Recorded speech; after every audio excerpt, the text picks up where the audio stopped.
This country is at war with Germany.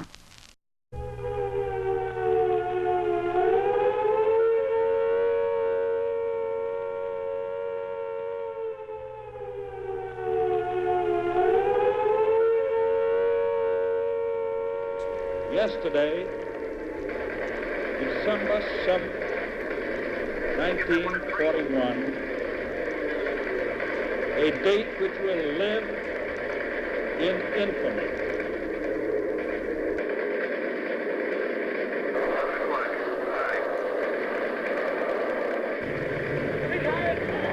The Blitzkrieg struck in the north.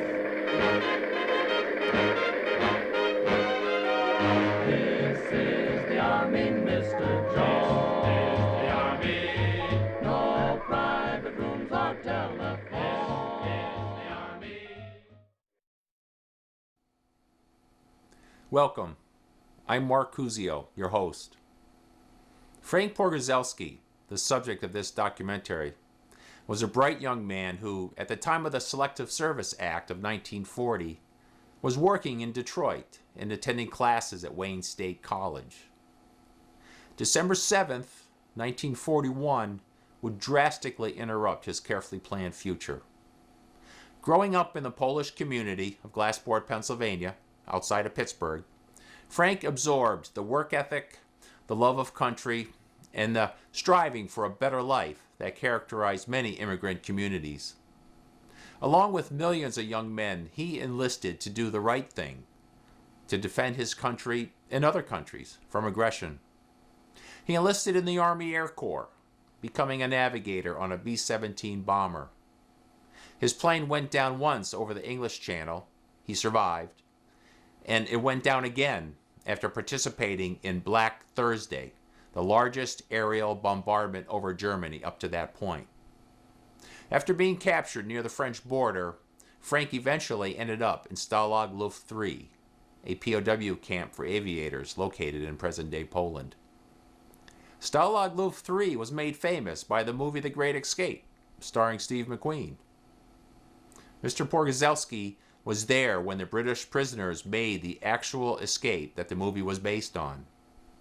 He endured a terrible winter march that was forced on the POWs as the Russians advanced from the east.